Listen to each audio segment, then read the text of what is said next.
Mga sundalo, kilala man ninyo ako. Anong kasalanan ko? Bigyan ninyo ako kasi isang ordinansya lang na ginawa ko. Yung mga Pilipino, mga sundalo, anong ginawa ko?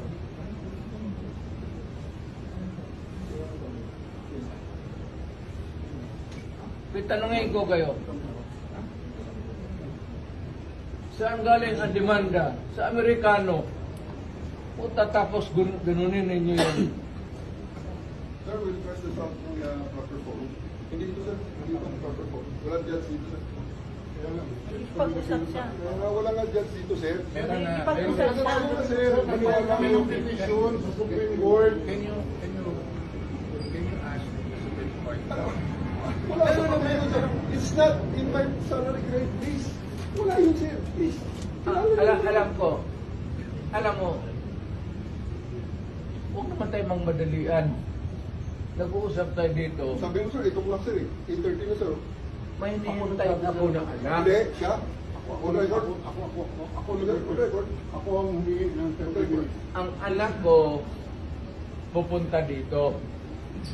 Mr. President, hindi darating yun. Kasi hindi mangyayari Bigyan yun. mo ng pagkakataon. Kasi ayaw mangyayari yun. Magdadala ng galit. Ayaw niyong papasukin. Ayaw niyang papasukin. Grabe, deprivation naman, abuso naman yan. Hayaan mo lang makita nila ang tatay nila. 80 anyo. Kung gano'n, okay lang. Kung hindi niyo papasukin, make it clear. Yes, sir. Hindi papasukin, sir. Hindi ninyo, ikaw, Yes, sir. hindi mo Upon my orders. hindi mo pinapasok. Yes, sir. Upon my orders, sir. Ah, ang sabi ko, ang abogado ko, ang anak ko na babae, They can visit you at your detention center, sir. Please.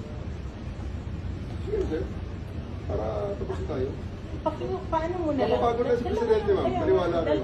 Dalawa lang yun eh. Baka naman isang Presidente. Hindi nga. Dalawa. Napapagod din. Hayaan Gusto mo mo lang. talaga magpahinga na siya. hintayin na lang ninyo yung request. Hintayin ninyo ano. Hindi na mangyayari, sir. Ito bigyan na yun. Kayo lang Ano na mag-i-deny? As you said, bakit mo naman i-deny Oo. ang abogado ko, ang abogado ko yung anak ko na babae? Bakit ninyo i-deny?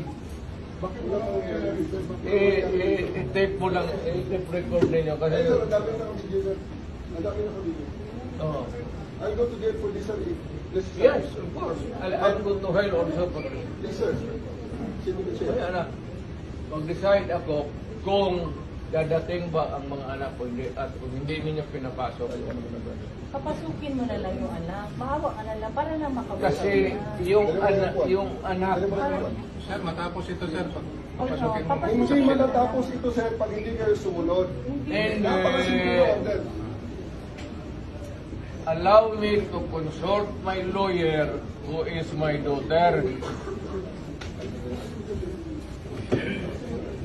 Bakit? Ano ginagawa? Ano ginawa ko? Nakatayo na ako dito sa unit na ako dito. Papasok namin ang... Ano ginawa ko? Nakatayo na ako dito. Sir. Bitawan mo ako. Ayaw mo na. Ayaw, sir. Bitawan mo na ako. Artist ako. Bitawan mo ako. You have the right to remain silent. Everything you say can and will be used against you in the court of law. You have the right for an attorney. If you cannot afford an attorney will be according to you. Do you understand this right? You are under arrest for obstruction of justice 1829, sir. Let's go. Sige. Posas, please. Posas. Posas. Posas. Dali! Dali! Posas! Dali! Hintayin niyo yung anak. Hintayin niyo yung anak.